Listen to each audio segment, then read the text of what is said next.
Hello students, now I will explain the science of class 6 lesson 4 page number 45। नीचे एक table दी गई है students.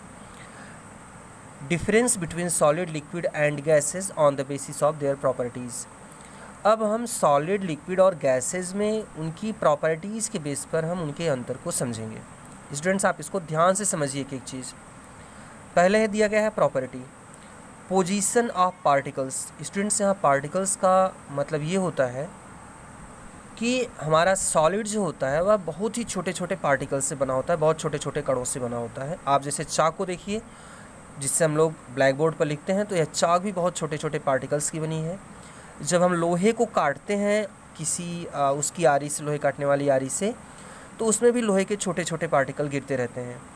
तो हर सॉलिड बहुत ही छोटे छोटे पार्टिकल्स से बना होता है और उन पार्टिकल का पोजीशन, स्थान सॉलिड में कैसे निर्धारित होता है आप उसको समझिए। तो पोजीशन ऑफ पार्टिकल्स सॉलिड में कैसा होता है? Fix and can not move.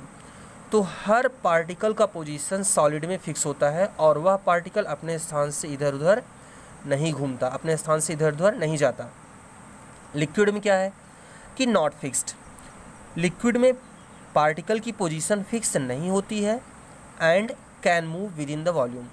और लिक्विड जिस बर्तन में रहता है उस बर्तन के अंदर उसके पार्टिकल मूव कर सकते हैं, उस बर्तन के उस वॉल्यूम के अंदर। जैसे स्टूडेंट्स अगर आपने एक गिलास पानी भर के रख दिया तो पानी के जो छोटे छोटे पार्टिकल्स हैं या पानी के जो छोटे छोटे मॉलिक्यूल्स हैं ये पूरी ग्लास में टहलते रहते हैं, इनका स्थान एक जगह निश्चित नहीं होता है।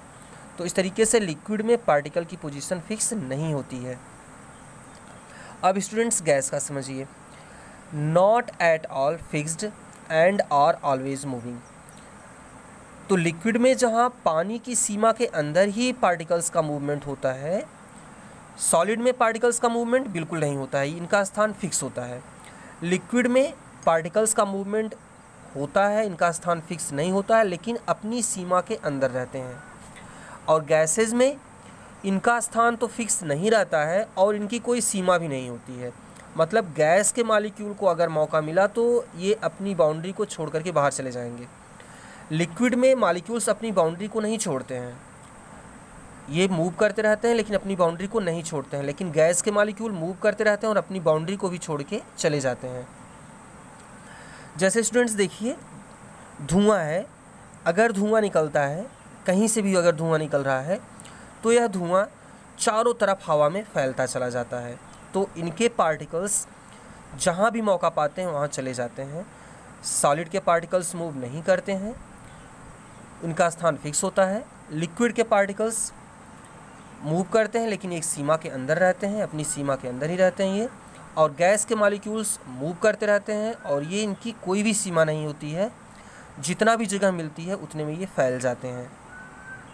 अगला पॉइंट है स्टूडेंट्स स्पेस बिटवीन पार्टिकल्स। जो दो पार्टिकल्स हैं जो एकदम पास पास में हैं उनके बीच में जगह कितनी होती है? दो पार्टिकल्स के बीच में, क्योंकि सॉलिड लिक्विड गैस पार्टिकल्स से बने हुए हैं, और दो पार्टिकल्स के बीच में, दो पार्टिकल जो एकदम एक दूसरे के पास में है, उन पार्टिकल के बीच में जगह कैसी होती है? तो सॉलिड में क्या है students? Very less and are tightly packed. तो सॉलिड के मॉलिक्यूल्स, सॉलिड के पार्टिकल्स बहुत ही टाइटली पैक होते हैं, बहुत ही पास पास होते हैं और इनके बीच में बहुत ही कम जगह होती है, बहुत कम, जो हमें दिखाई नहीं पड़ती है। लिक्विड में क्या होता है? Space are more than in solid and thus less tightly packed. Liquid के मॉलिक्यूल्स, लिक्विड के पार्टिकल्स एक दूसरे से थोड़ा ज़्यादा दूर दूर होते हैं, उनके बीच जगह ज़्यादा होती है और यही कारण है कि वो कम टाइटली पैक्ड होते हैं और अपनी जगह से इधर उधर हिल डुल सकते हैं, अपनी जगह को छोड़ सकते हैं। गैसेस में क्या है?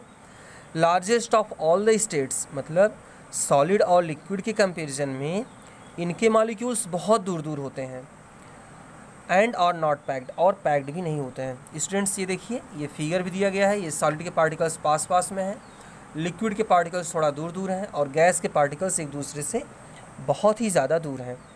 अगला पॉइंट है स्टूडेंट्स वॉल्यूम। तो वॉल्यूम, सॉलिड का वॉल्यूम हमेशा डेफिनिट होता है, लिक्विड का भी वॉल्यूम डेफिनिट होता है, लेकिन गैसेस का कोई वॉल्यूम डेफिनिट नहीं होता है। अब स्टूडेंट्स हम शेप देखते हैं, शेप को समझते हैं कि सॉलिड का शेप हमेशा फिक्स होता है, लिक्विड का शेप फिक्स नहीं होता है। स्टूडेंट्स अब यहाँ शेप फिक्स होने का मतलब समझिए।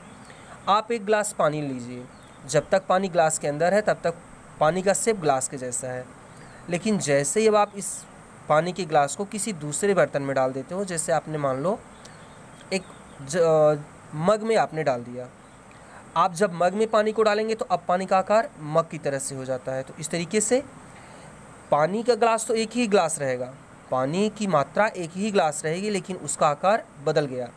तो इस तरीके से वॉल्यूम तो एक ही ग्लास है, वॉल्यूम फिक्स है, लेकिन उसका शेप चेंज हो गया। तो लिक्विड का शेप चेंज हो जाता है, फिक्स नहीं होता है।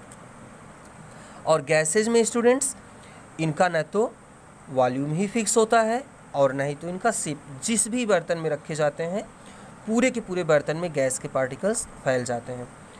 तो इस तरीके से स्टूडेंट्स ये जो टेबल दी गई है आप इसको खूब ध्यान से समझ लीजिए। स्टूडेंट्स अब हम लोग पेज नंबर 46 पढ़ेंगे। हेडिंग है interchangeability of state of matter. जो मैटर के स्टेट हैं सॉलिड, लिक्विड और गैस, ये कैसे एक दूसरे में इंटरचेंज होते हैं। मतलब सॉलिड कैसे लिक्विड में कन्वर्ट होता है, लिक्विड कैसे गैस में कन्वर्ट होता है, गैस कैसे लिक्विड में कन्वर्ट होता है और लिक्विड कैसे सॉलिड में कन्वर्ट होती है। ये स्टेट्स एक दूसरे में चेंज कैसे होती हैं, अब इसको हम समझेंगे। All these 3 states solid, liquid and gases interchange among themselves. ये जो तीनों स्टेट होती हैं एक दूसरे में बदल जाती हैं। A solid can change into liquid, एक सॉलिड लिक्विड में बदल जाता है। And a liquid can change into gas, और लिक्विड गैस स्टेट में बदल जाती है। A gas can also be changed into liquid, और एक गैस भी लिक्विड में बदल जाती है। Now let us see how these states interchange among themself. अब हम ये समझेंगे कि ये कैसे स्टेट एक दूसरे में चेंज होती है, कैसे सॉलिड लिक्विड में, लिक्विड गैस में, कैसे गैस लिक्विड में और लिक्विड सॉलिड में चेंज होती है। इफ़ यू हीट आइस, अगर आप बर्फ़ को गर्म करें, it will turn into water, तब इससे पानी बदल जाता है। तब बर्फ़ किससे बदल जाता है, पानी में। Similarly heating butter melts into liquid state, जब हम मक्खन या घी को गर्म करते हैं तो यह सॉलिड से लिक्विड में बदल जाता है। स्टूडेंट्स ठंडी में मक्खन सॉलिड होता है, लेकिन जब हम इसे गर्म करते हैं तो यह लिक्विड स्टेट में बदल जाता है। On the other hand if you refrigerate water it will freeze, अगर हम पानी को रेफ्रिजरेटर में रख दें, ठंडा करें, तो यह जम करके बर्फ़ बदल जाता है, बर्फ़ में। The butter solidified on cooling, और बटर भी ठंडा करने पर जम जाती है। It means the effect of heating and cooling different states of matter result in the interchangeability. इसका मतलब ये हो गया। तो इस तरीके से स्टूडेंट्स ये जो मैटर की स्टेट्स हैं ये ठंडे या गर्म होने पर एक दूसरे में इंटरचेंज हो जाते हैं। अगर हम सॉलिड को गर्म करें तो लिक्विड, लिक्विड को गर्म करें तो गैस में, गैस को ठंडा करेंगे तो लिक्विड में, और लिक्विड को ठंडा करेंगे तो सॉलिड में कन्वर्ट हो जाता है। Water converts into vapour on heating, पानी को जब हम गर्म करते हैं तो वह भाप में बदल जाती है। The vapour converts into water when they are cooled, और भाप को जब हम ठंडा करते हैं तो यह पानी में बदल जाता है। स्टूडेंट्स आप देखिए कि जब आप ग्लास के अंदर कोल्ड ड्रिंक रखते हो जो ठंडी होती है, तो ग्लास के चारों तरफ अपने आप पानी की बूंदें जमा हो जाती हैं। ये पानी की बूंदें कहाँ से आई, हवा में जो भाप है, जैसे ही वह ग्लास में जब हम ठंडी चीज़ रखते हैं तो ग्लास ठंडी हो जाती है, और जैसे ही हवा की भाप ठंडे ग्लास के संपर्क में आती है, मतलब भाप ठंडी होती है, तुरंत ही भाप से पानी में बदल जाती है। The following diagram clearly show the effect of heating and cooling on different state of matter. तो ये जो दिया गया फिगर ये दिखा रहा है कि कैसे हीटिंग से एक स्टेट से दूसरे स्टेट में मैटर की स्टेट्स इंटरचेंज होती है। सॉलिड जब हम हीट करते हैं तो लिक्विड में, लिक्विड को हीट करते हैं तो गैस में, गैस को कूल करते हैं, ठंडा करते हैं तो लिक्विड में, और लिक्विड में को जब हम कूल करते हैं तो यह सॉलिड में चेंज हो जाता है। स्टूडेंट्स अगली रीडिंग है प्रॉपर्टीज़ ऑफ मैटर, इसको हम लोग कल समझेंगे। Thank you.